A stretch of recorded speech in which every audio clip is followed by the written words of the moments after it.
अस्सलाम स्टूडेंट, आज का जो हमारा टॉपिक है वो है मिडल ईयर डिजीज़ का एक इंतहाई इंपॉर्टेंट टॉपिक जो है उसका नाम है एक्यूट सपोरेटिव ओटाइटिस मीडिया। मैं अपनी तरफ से पूरी कोशिश करूँगी कि आपको एक दफ़ा ये टॉपिक बहुत अच्छे से करवाऊँ और ये प्रॉफ में बहुत इंपॉर्टेंट टॉपिक है और बार बार आता है।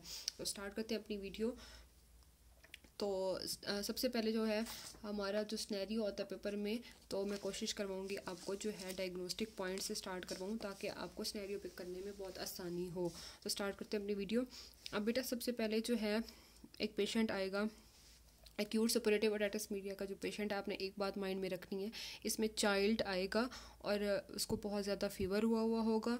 उसकी जब हम उसका एग्जामिनेशन करेंगे तो टिम्पैनिक मेम्ब्रेन जो है उसकी कंजेशन हुई होगी और उसमें जो है कंडक्टिव डीफनेस हुई होगी। ठीक है, अब स्टार्ट करते हैं। सबसे पहले हमारे पास बच्चा आएगा और उसमें सबसे पहली प्रॉब्लम क्या होगी, वो फीवर के साथ आएगा और कहेगा कि मेरे कान में बहुत ज़्यादा दर्द है, एयरक होगा। ठीक है, और कॉमन कोल्ड की हिस्ट्री भी हो सकती है बच्चे में। ऑटोस्कोपी जब हम उसकी करेंगे तो तब हमें क्या होगा, रेड एयर ड्रम दिखाई देगा। ठीक है, और कंजेशन हुई होगी टिम्पैनिक मेम्ब्रेन की।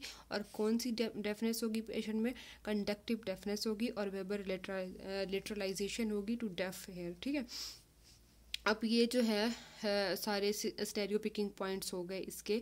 बच्चा आएगा चाइल्ड विद फीवर के साथ और एयर प्रॉब्लम्स होंगे, तो हम सबसे पहले क्या सोचेंगे कि इसमें एक्यूट सपोरेटिव ओटाइटिस मीडिया होने के चांसेस ज़्यादा हैं।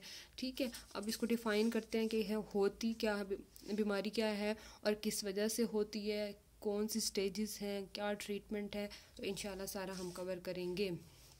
तो सबसे पहले अगर डेफिनेशन में हम देखें तो बेटा ये मिडल एयर की डिजीज़ है। कौन सी, जिसमें क्या होती है हमारे पास मिडल एयर की एक्यूट इन्फ्लेमेशन हो जाती है। और किस वजह से इन्फ्लेमेशन हो रही है, पायोजेनिक ऑर्गेनिजम्स की वजह से हो रही है। ठीक है, पायोजेनिक ऑर्गेनिजम्स की वजह से हो रही है।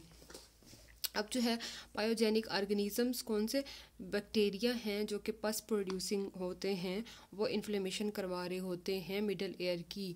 अच्छा, अब जो है हमने ये देखना है कि कौन कौन से स्ट्रक्चर्स हैं जिनकी इन्फ्लेमेशन हो रही है। मिडल एयर क्लेफ्ट की हो रही होती है बेटे, यूस्टेचियन ट्यूब की हो रही होती है, middle ear attic aditus antrum mastoid air cells, ये सारे स्ट्रक्चर्स जो हैं इनकी इन्फ्लेमेशन हो रही होती है। अब अगर हम इसकी काज देखें कि किस वजह से हो रही होती है, तो बेटा वो यही कहता है कि सबसे पहले जो है चाइल्ड मोस्टली अफेक्ट होते हैं और इन्फेंट्स जो कि लोअर सोशो इकोनॉमिक ग्रुप्स के होते हैं उनमें ये डिजीज़ होने के चांसेस बहुत ज़्यादा होते हैं। अच्छा, उसके बाद जो है अगर हम ये देखें तो सेकंड पे ये डिज़ीज़ कहाँ होती है। अगर पेशेंट है उसको पहले वायरल इन्फेक्शन को ही हुआ है, जैसे कॉमन कोल्ड है, कोराइजा वाला पेशेंट है, तो उसमें भी ये डिज़ीज़ होने के चांसेस बहुत ज़्यादा होते हैं। और अपर रिस्पायरेटरी ट्रैक इन्फेक्शंस जो हैं वो भी इसको लीड कर सकते हैं। अब अगर देखें तो रूट्स क्या क्या हैं जिनकी वजह से इन्फेक्शन जो है किस तरह से फैलता है मिडल एयर डिजीज़ में, तो मिडल एयर में जो है यूस्टेचियन ट्यूब है उसके ज़रिए से इन्फेक्शन हो सकता है बच्चों में।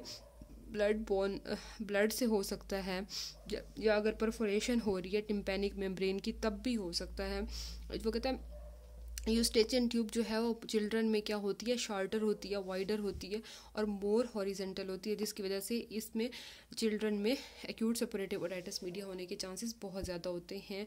अच्छा, अब उसके बाद हम फर्दर इसके अगर हम स्टेजेस को देखें तो हमारे पास 5 स्टेजेस होती हैं इसकी। सबसे पहली स्टेज क्या है, स्टेज ऑफ ट्यूबल अकुलियन, जिसमें क्या है बेटे हमारे पास हो रही है मिडल एयर, जिसमें हमारे पास क्या हो रहा है, जो है कान में जो दर्द है वो मामूली होगा, फीवर इतना ज़्यादा नहीं होगा और पेशेंट में क्या होगी, कंडक्टिव डीफनेस होगी।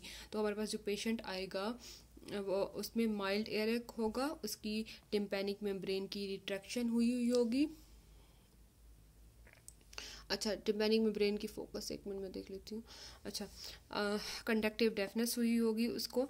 अच्छा, उसके बाद जो है सेकंड पे स्टेज होती है stage of pre suppuration, stage of pre suppuration, जिसमें क्या क्या क्या चीज़ें हो रही होती हैं बेटा, आपने ये चीज़ माइंड में रखनी है कि इसमें जो है कार्ट व्हील अपेयरेंस होती है। एमसीक्यूज़ में भी पॉइंट आता है, कार्ट व्हील अपेयरेंस हुई होती है और जो फीवर पहले नहीं था, अब इसमें क्या हो रहा है, प्री सपोरेशन में हाई फीवर है पेशेंट को और पेन की जो नेचर है वो थ्रोम्बिक नेचर है। ठीक है, शदीद पेन होता है पेशेंट में, और उसके अलावा जो डेफनेस हो रही है, कंडक्टिव डेफनेस हो रही है। ये 5 पॉइंट आपने याद रखने हैं। Cart wheel appearance, high fever, उसको क्या बहुत ज़्यादा दर्द हो रहा है, और कंडक्टिव डेफनेस हो रही है। ये कौन सी स्टेज में हो रही है?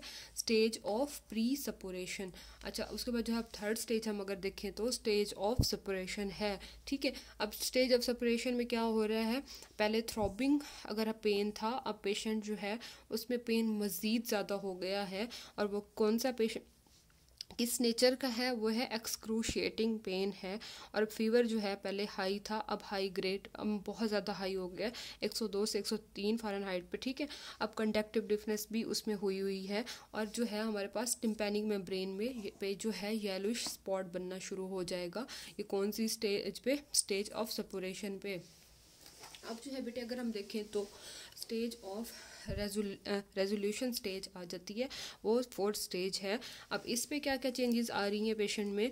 इस पे जो है, क्योंकि नाम से ही जाहिर हो रहा है रेजोल्यूशन, तो मतलब इस पे पेन इतना ज़्यादा नहीं होता, फीवर भी काम डाउन हो जाता है, और जो है टिम्पैनिक में ब्रेन जो है वो रप्चर हो जाएगी, और डेफनेस इम्प्रूव हो रही होती है। अच्छा, उसके बाद जो 5th स्टेज है वो है स्टेज ऑफ कॉम्प्लिकेशंस। अब फर्दर अगर ये इन चारों स्टेजेस के बाद कॉम्प्लिकेशंस कौन कौन सी हो सकती हैं इस पेशेंट पे, जो कि एक्यूट सपोरेटिव ओटाइटिस मीडिया वाला है, अगर हम देखें तो सबसे पहली जो कॉम्प्लिकेशन होती है पेशेंट में वो है मेस्टाइडाइटिस हो जाती है। उसमें सब पेरीओस्टियल मेस्टाइडाइटिस हो जाती है उस पर। ठीक है, और दूसरी सेकंड पे क्या हो जाती है? सब पेरीओस्टियल एब्सेस बनना शुरू हो जाती है। और थर्ड पे फेशियल पैरालिसिस हो जाती है उसमें, और लेब्रिंथाइटिस हो जाता है पेशेंट में। ठीक है बेटे, मेस्टाइटाइटिस हो रही है, सब पेरीओस्टियल एब्सेस बन रही है, फेशियल पैरालिसिस हो रहा है पेशेंट में, और लेब्रिंथाइटिस हो जाती है। ये सारी स्टेजेस हैं, और ये बहुत इंपॉर्टेंट एससीक्यू है। इसमें बाज़ औक़ात पूछ लिया जाता है कि इसकी स्टेजेस बता दो, और डायग्नोस्टिक पॉइंट मैंने आपको पहले बता दिए, डेफिनेशन भी आपको करवा दी। मिडल एयर का की जो है एक्यूट इन्फ्लेमेशन हो रही है, और काजेज़ भी आपको करवा दी कि वायरल इन्फेक्शन की वजह से हो सकती है, अपर रिस्पायरेटरी ट्रैक की वजह से हो सकती है।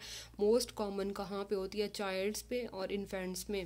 और चाइल्ड अगर आए एयर प्रॉब्लम के साथ, तो हम सबसे पहले क्या सोचेंगे? Acute suppurative otitis media. अच्छा बेटे, उसके बाद जो है हम उसका देखते हैं कि ट्रीटमेंट क्या है। अगर एक पेशेंट है उसको हो गई है, तो हम ट्रीट कैसे करेंगे उसको? तो ट्रीटमेंट में बेटा सबसे पहले जो है हम उसको क्या करेंगे? एंटी बैक्टीरियल थेरापी देंगे। एंटी बैक्टीरियल थेरापी में कौन कौन सी एंटीबायोटिक्स हम देंगे उसको? एम्पीसिलिन या एमॉक्सिसिलिन देंगे, या एरिथ्रोमाइसिन देंगे। ठीक है, अगर पेशेंट पेनिसिलिन एलर्जिक है तो उसको फिर फर्दर एरिथ्रोमाइसिन और ये दे देंगे, ताकि एंटीबायोटिक से हमारी इन्फ्लेमेशन ख़त्म हो जाए।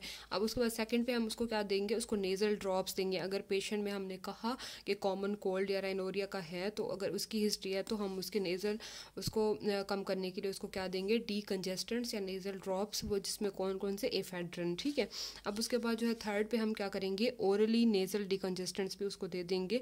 अगर पेशेंट जो है, पेशेंट में हमने कहा कि पेन हो रहा है उसके कान में तो हम क्या देंगे? उसको एनाल्जेसिक्स देंगे, और या एंटीपायरेटिक्स, ताकि उसका जो है पेन रिलीफ हो। तो उसमें कौन कौन सी हम देंगे? पैरासीटामोल या आइबुप्रोफीन हम यूज़ कर सकते हैं एज एन एनाल्जेसिक। उसके बाद जो है अगर बहुत ज़्यादा पस है और कान में, तो हम उसको क्या करेंगे? उस एयर टॉयलेट कर देंगे, जो उसका डिस्चार्ज है वो रिमूव करेंगे।